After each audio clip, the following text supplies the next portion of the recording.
Hello everyone, আমি তানিয়া। তোমরা সবাই কেমন আছো? আশা করছি তোমরা সবাই ভালো আছো, আর আমি অনেক অনেক ভালো আছি।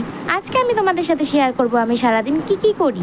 So good morning guys. আমি দেখো ঘুম থেকে উঠে এখন বিছানাটাকে গুছিয়ে নিচ্ছি। সকালবেলা ঘুম থেকে উঠে দেখি বাইরে ভীষণ রোদ উঠেছে, আর আমি এতদিন এত কাঁচা জমিয়ে রেখেছি, সেগুলোই আছে কাচবো। তারপরে আমি চলে এসেছি রান্নাঘরে রান্না করতে। দেখো আমার কিছু মাছ ভাজা হয়ে গেছে আর কিছু মাছ ভাজা হচ্ছে। আজকে আমি করব দই কাতলা। দেখো মশলাটাকে ভালো করে কষিয়ে নিলাম, তারপরে দইটা দিয়েও ভালো করে কষিয়ে নিচ্ছি। যেই মশলা থেকে তেলটা ছেড়ে আসছে আমি অমনি জল দিয়ে দিলাম। তারপরে যে জলটা ফুটছে তারপরে আমি মাছগুলোকে দিয়ে ঢাকা দিয়ে দিলাম। আমি আগে কোনো দিনও রান্না করিনি, দই কাতলা তো করিনি, আজকে প্রথমবার ট্রাই করলাম। টানা 10-15 দিন বৃষ্টি হওয়ার কারণে আমি একটা জামা কাপড়ও কাচতে পারিনি, তাই আজকে সব ওয়ার্ড্রোবে যা ছিল সব কেচে দিয়েছি।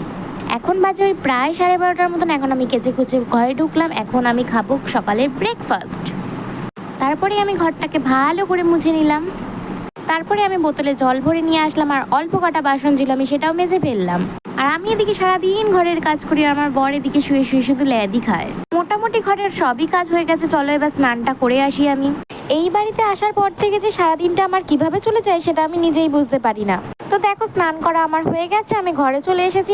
এখন আমি করে নেবো একটু নিজের যত্ন। শুধু ঘরের যত্ন, সংসারের যত্ন নিলেও তো হবে না, নিজেরও একটু যত্ন নিতে হবে। তারপর আমি পরে নিলাম সিঁদুর, যেটা না পড়লে কেউ বুঝতেই পারবে না আমার বিয়ে হয়ে গেছে, আর আমার বরকে দেখলে কেউ বুঝেই না আমার বরের বিয়ে হয়েছে। যেহেতু আমি আজকে হেয়ার ওয়াশ করেছি তাই পুরো চুলটা ভিজে রয়েছে, তাই পুরো চুলটা আমি ভালো করে মুছে নিলাম। বাট আমার মনে হয় আমি চুল খুব ভালো করে মুছেছি, একটুও জল পড়বে না, কিন্তু কিছুক্ষণ পর দেখি আবার জল পড়ছে। ওই ঘরের পুজো দেওয়া হয়ে গেছে, এবার আমার ঘরে একটু আমি ধূপ জ্বালিয়ে দেবো। যবের থেকে আমি এই ধূপগুলো জ্বালানো শুরু করেছি তবে থেকে আমার আর নর্মাল ধূপকাঠি একদম ভালো লাগে না। ঠাকুরকে ধূপ দেখাতে দেখাতেই নামলো মুষলধারে বৃষ্টি। তো আমার ভিডিও আমি এখানেই এন্ড করলাম। তোমাদের যদি আমার ভিডিও ভালো লাগে তবে কমেন্ট করে অবশ্যই জানিও। By everyone.